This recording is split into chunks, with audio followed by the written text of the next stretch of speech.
नमः संस्कृताय। जयतु संस्कृतम जयतु भारतम। श्री गुरु चरण कमलेभ्यो नमः।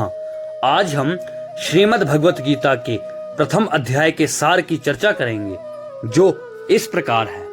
सबसे पहले अध्याय के आरंभ में प्रथम श्लोक में धृतराष्ट्र संजय से कहते हैं कि हे संजय, धर्म क्षेत्रे कुरुक्षेत्रे संवेतायुत्सवः मामकः पांडवाश्चैव किम कुर्वत संजय।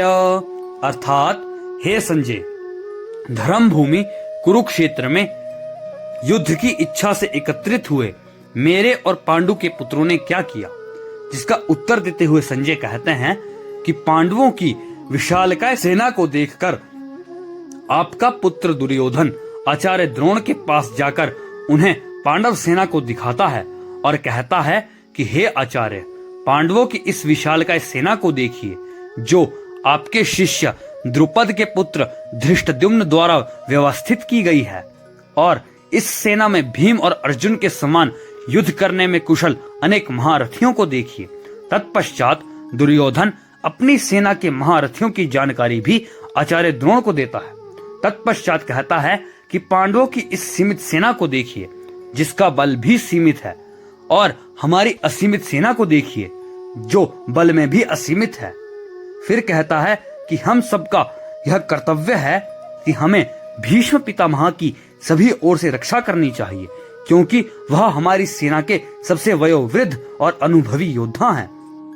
उसी समय भीष्म पितामह दुर्योधन का आत्मविश्वास बढ़ाने के लिए सिंह की गर्जना के समान शंख बजाते हैं, जिसके बजते ही पूरी रणभूमि में सभी वाद्य यंत्र एक साथ बज उठे और पूरा युद्ध क्षेत्र वाद्य यंत्रों की ध्वनि से गुंजायमान हो गया।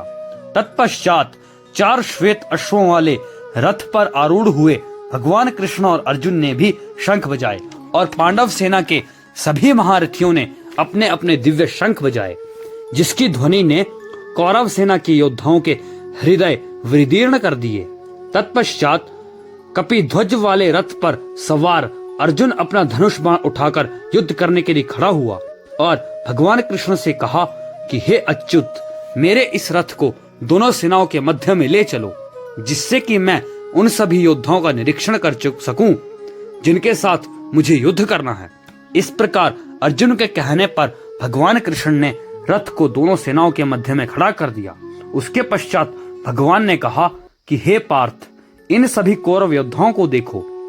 अर्जुन ने दोनों सेनाओं के मध्य अपने सभी सगे संबंधियों को देखकर भगवान कृष्ण से कहा कि हे अच्युत, युद्ध करने के लिए आए अपने मित्रों और संबंधियों को देखकर मेरा शरीर कांप रहा है, मुख सूख रहा है, रोंगटे खड़े हो रहे हैं, गांडीव धनुष हाथ से छूट रहा है, शरीर का ताप बढ़ रहा है, मैं खड़े रहने में भी असमर्थ हो रहा हूँ और मुझे चक्कर आ रहा है। फिर भगवान से कहता है कि मुझे तो इस युद्ध में अपने ही स्वजनों का वध करने में कोई अच्छाई नहीं दिख रही है। तुच्छ राज्य के सुख के लिए हम अपने ही बंधु बांधवों का वध करने पर उतारू हो गए हैं।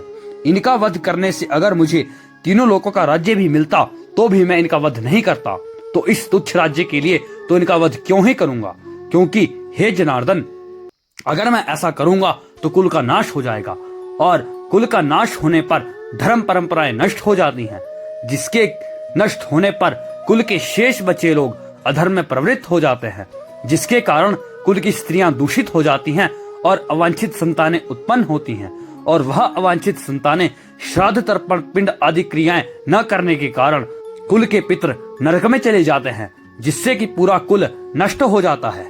और मैंने गुरु परंपरा से सुना है कि जो लोग कुल परंपराओं का विनाश करते हैं वह सदैव नरक में वास करते हैं। फिर कहता है कि हम लोग राज्य के सुख के लिए कितने लोभी हो गए हैं कि महापाप करने के लिए तैयार हो गए हैं। अगर यह धृतराष्ट्र के पुत्र मुझे मार भी दें तो भी वह मेरे लिए अधिक कल्याणकारी होगा।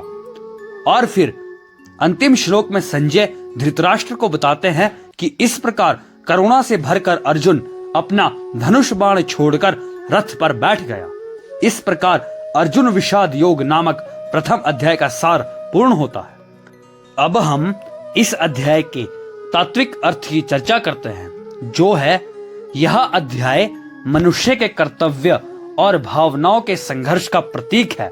अर्जुन की दुविधा हर व्यक्ति के भीतर चलने वाले उस संघर्ष को दर्शाती है जब भावना और धर्म के बीच निर्णय कर पाना कठिन हो जाता है।